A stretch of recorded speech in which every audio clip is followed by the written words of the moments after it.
Could you walk us through your net worth from when you started here to now? Because you mentioned being a net worth millionaire, but then starting off with debt. Could you walk us through that process? Yeah. And like your net worth by age, if that makes sense? Yeah, I'm trying to think. I didn't like track it methodically. It doesn't need to be but when exact. I started at Ramsey, I had a negative net worth of, negative 40 grand in the hole between my student loans and my credit cards. And I didn't have much to my name. I had like a little $2,000 401k that I rolled over from when I was at Apple and a few stocks that I ended up selling to get out of debt faster. Oh, really quick. You mentioned that you had 13 shares of I had 13 shares. Apple. I looked at the splits because I knew you'd ask. Yep. Those 13 shares were worth about $7 or $8 grand when I sold them. If I had held on to them to today, they would be worth a little over 50 grand. Yep. So you were asking, does that hurt in hindsight? Yeah. I was like, I don't look at hindsight of what could have been. Sure. It's like a relationship. Like, what could have been? But honestly, becoming debt-free that much faster, I think it was a wash as far as the result. Okay. To get out of debt faster, get the emergency fund faster, begin investing faster, I feel like it was still worth it. I would do it all over again. Okay. But as far as net worth, I was negative $40,000 in the hole back in 2013 when I started. And 2023, here we are, and I have a net worth of almost $1.1 million. How is that comprised? Is that a house, investments? Like, what's the breakdown of that? So I am very heavily weighted towards mortgage because me and my wife, who again works here, when we got married, we both started off completely debt-free in our marriage. I had already paid off all my debt. We had the emergency fund. We had already both built up savings. And so we were able to put down 45% on our modest townhome in Nashville. Wow. And so that allowed us to have a smaller mortgage of $165, which we then aggressively paid over 26 months. And so 26 months later, we were completely debt-free. As you know, we live in one of the wealthiest counties in the nation here in Williamson County in Tennessee. And so the house appreciation, as you know, in the last few years, skyrocketed. And so that is a huge part of our net worth. So we're weighted about at least 2/3 in house currently. And then the other third between my wife and I, it's basically just our 401ks. And, we have our cars, which aren't worth that much. But aside from that, you guys, we were talking at dinner and it was like, you really don't have single stocks? You really don't have any crypto? I was like, I'm so boring. I literally just have a 401k. I have an IRA that was a rollover that has the same diversified mutual funds as my 401k, and my wife invests the same exact way through her Roth 401k, and we are as boring as it gets when it comes to that. How confident are you with your own personal finances?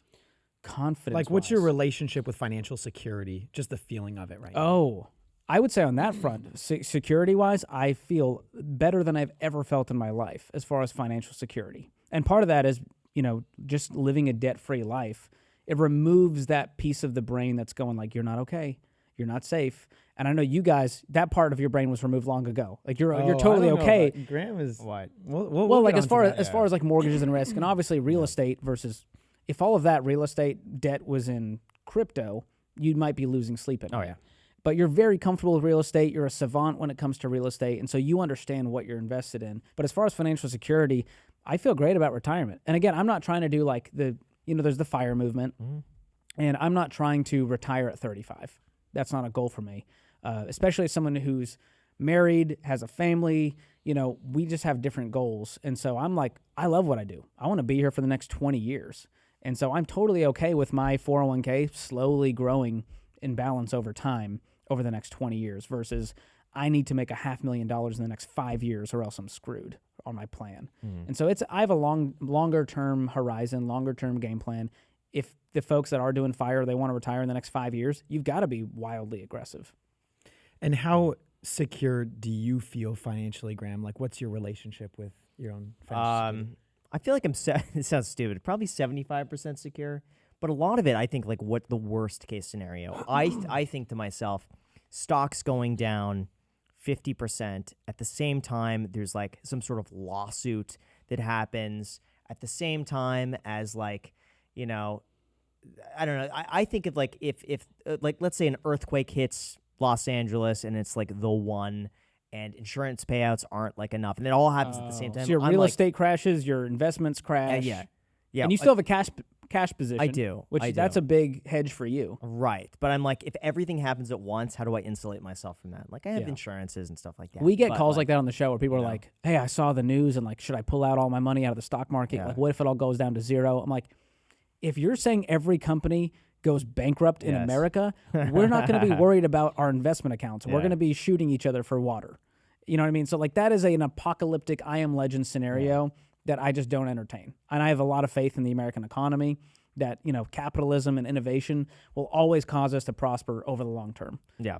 And so if you've looked at the stock market dips, in hindsight, it was like, oh, that was a small bump in the road. But when you're in it, it feels like you're being jostled in a roller coaster. I'm just really risk adverse when it comes to like, I like to maintain and conserve wealth than necessarily try to like maximize or build it. So I look at like what's the worst possible case scenario that could happen at the same time, and how do I prepare myself for that? That makes sense. So like that's kind of how I plan everything. It's like, how can I maintain this current lifestyle, assuming everything goes to zero and the market crashes and we get an earthquake in LA and my insurance doesn't cover it. At the same time, I get hit with something. Like, that's what I plan for, as stupid as it is, because it makes me sleep at night knowing that, like, no matter what happens, it's okay. You're going to be okay. Yes. The But only I thing feel that I see with you saying, what can I do to maintain or preserve this current lifestyle, Yeah. is the fact that whatever your current lifestyle is constantly changing. It's like back when you were in Santa Monica, that was the current lifestyle. Yeah. You drove the Tesla, that's how you lived. And then you moved to Las Vegas, and then you bought this new Vegas house, and so you're maintaining that mortgage payment as well as the one. There's in Santa nothing else I want.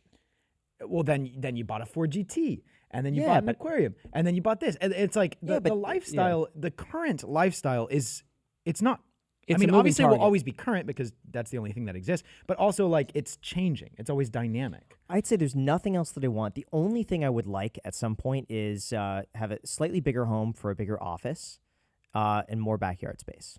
That's it. That's That's the reasonable. only thing I could think of. But comparatively to the average consumer, you are actually like the least flashy as far as, most people with your level of wealth, they are really showy. And most people who even want to aspire to where you want to be, they're going out every weekend. They're spending at the bars. They're buying the nicest clothes.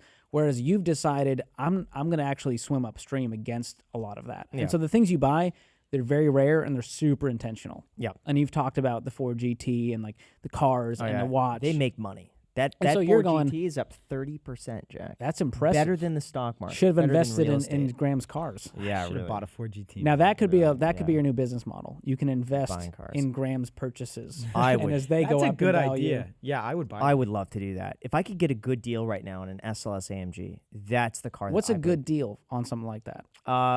150 and below for a low mileage under 18K SLS AMG, preferably silver. There's hey, if you're out there and you've got that, Graham's your guy. You got a deal. Yeah.